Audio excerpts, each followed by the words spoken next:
It's funny, this is the first time that I've actually seen that building in decades, because it's funny, whenever I was in that area, I tried to drive around and look for it, but I actually found it today.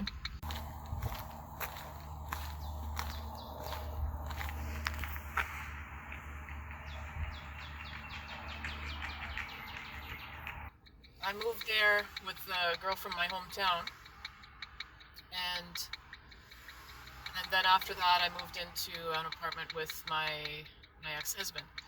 So it was like the beginning of my adulthood journey. And I remember having a tryout for a lifeguard position, and then when my dad brought me back to the apartment before going home, I was crying, and it hurt to cry because of the chlorine in my eyes. So I was crying because the crying hurt, and also because I was sad and I was leaving home. But in my generation, in Canada, when you get to be 18 and you haven't enrolled in university and you don't have a job, or even if you do have a job, it's just expected that you leave home. And basically, like, I was just told, okay, you have to leave home. You can't keep living here. You're 18. So I managed to stay around long enough to reach 19. But then after that was it. My parents were like, no, it's not our culture. You're not going to stay here as an adult. You got to leave home. And it's funny when I tell my Muslim sisters about that. They're like, oh, so heartless.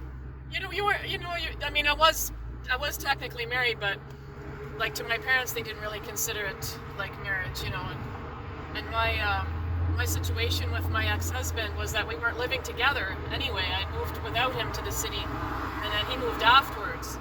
But getting back to that building, subhanAllah, it's privately run, and so it's taken care of well, but it's not in a great area, so we had some very interesting neighbors. We used to hear fights in the middle of the night, and we didn't really get to know our neighbors very well.